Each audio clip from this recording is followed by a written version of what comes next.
बीड जिल्ह्यामधील सरपंच संतोष देशमुख हत्या प्रकरणी आरोप होत असलेल्या वाल्मिक कराड विरोधात सर्वात मोठा पुरावा समोर आलाय। 29 नोव्हेंबरला वाल्मिक कराड यानं अवादा कंपनीकडे खंडणी मागितलेली होती आणि त्या दिवशीच वाल्मिक कराडसह हत्या प्रकरणातील आरोपी एकत्र होते। खंडणी प्रकरणामध्ये कोठडीत असलेल्या वाल्मिक कराड विरोधात ठोस पुरावे मिळत नसल्याची माहिती समोर येत होती, पण आता समोर आलेल्या या सीसीटीव्ही फुटेजमुळे पोलिसांना कराड विरोधात पुरावा सापडल्यानं आता पुढे काय कारवाई होते याकडे लक्ष लागले। बघूयात याविषयीचा रिपोर्ट। बीडमधील गँग्स ऑफ कराड एकाच सीसीटीव्हीत कैद झाली आहे। मसाजोगचे सरपंच संतोष देशमुख हत्या आणि खंडणी प्रकरणातील आरोपींचं कनेक्शन स्पष्टपणे दिसतंय। वाल्मिक कराडसह हत्येतील आरोपी सुदर्शन घुले, कृष्णा आंधळे, प्रतीक घुले आणि विष्णू चाटे एकत्र असल्याचं दिसून येत आहे। हे सीसीटीव्ही फुटेज 29 नोव्हेंबर 2024 असून याच दिवशी अवादा पवन ऊर्जा कंपनीकडे खंडणी मागितली होती। वाल्मिक कराड केजमधील विष्णू चाटेच्या कार्यालयात गेला। वाल्मिक कराड सोबत सुदर्शन घुले, प्रतीक घुले आणि कृष्णा आंधळे हे विष्णू चाटेच्या कार्यालयात गेले। 29 नोव्हेंबरला वाल्मिक कराड केजमध्ये होता याचाच हा पुरावा। खंडणी आणि हत्या प्रकरणातील आरोपी एकमेकांसोबत असल्याचं समोर आलंय। तो मी नव्हेच, अमक टमक तो मी नव्हेच एक पात्री होता ना, तसं तो मी नव्हेच म्हणणारच, पण तो मी नव्हेच तर हा मी आहेच हे तुम्हाला दिसलं ना आता। त्याच्यामुळं त्याच्यामध्ये कसल्याही प्रकारची गुंजाईश नाही। मी जे म्हणलो होतो त्याला पुष्टी मिळालेली आहे आणि हे सगळेच्या सगळे आरोपी आता फिक्स ठरलेले आहेत। अजून सुद्धा बरेच आरोपी आहेत, हे सोट मुळे सापडलेली आहेत, आगंतुक मुळे अजून राहिलेली आहेत। त्या आगंतुक मुळांचा सुद्धा बंदोबस्त व्हावा अशा प्रकारची माझी विनंती।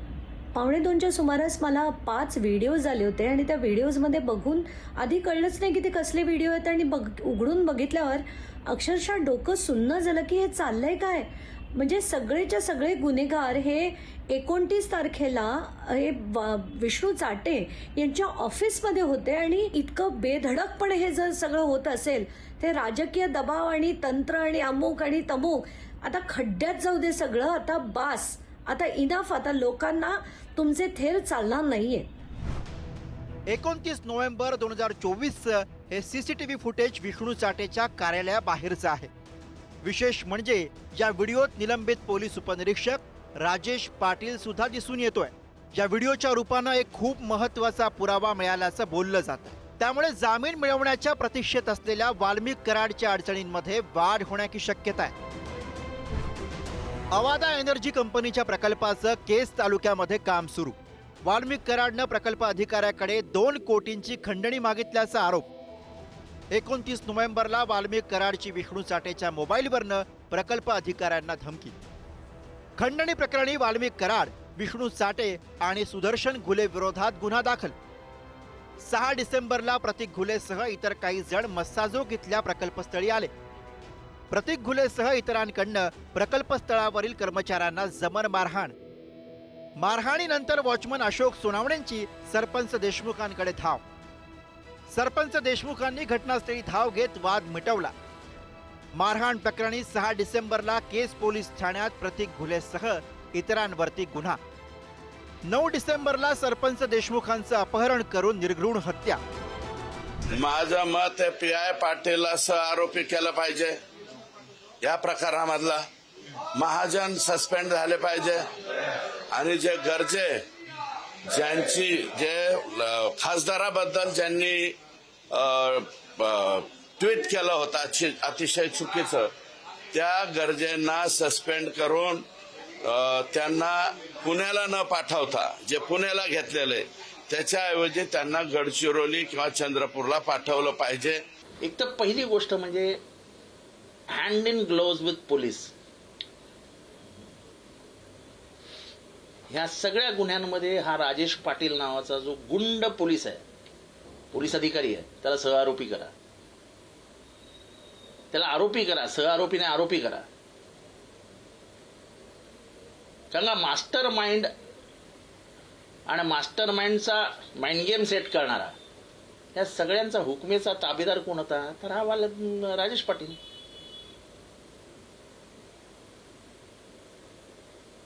तेव्हा आता कोडं सुटलं. दरम्यान 29 नोव्हेंबर 2024 ला वाल्मिक कराड यानं काही आरोपींशी भेट घेतल्याची माहिती समोर आली आहे. या भेटीनंतर सुदर्शन घुले यानं या संदर्भातला एक रील तयार करून इंस्टाग्रामवरती पोस्ट केला होता. यामध्ये सुदर्शन घुलेसह सुधीर सांगळे, प्रतीक घुले आणि कृष्णा आंधळे हे वाल्मिक कराडचा सत्कार करताना दिसत आहेत. त्यामुळे सरपंच देशमुख हत्या प्रकरणातील सर्व आरोपी वाल्मिक कराडच्या सहवासात असल्याचं स्पष्ट होत आहे. जो CCTV आलेला आहे त्याचा FIR देखील आहे, त्याचे फोन कॉल्स देखील आहेत त्या दिवशीचे. जो घटनाक्रम जसा आहे तसाच आहे. यावर फक्त आता ॲक्शन घेणं गरजेचं आहे. पुढील तपास वेगानं करण्याची गरज आहे आणि त्यासाठी विशेष प्रयत्न करणं गरजेचं आहे. ते पोलीस अधिकारी राजेश पाटील म्हणून होते, ते त्या CCTVमध्ये सुद्धा आहेत. आणि आम्ही जी मागणी केलेली आहे देशमुख कुटुंबियांना स्वतः मी, की सगळ्यांची सखोल चौकशी करा.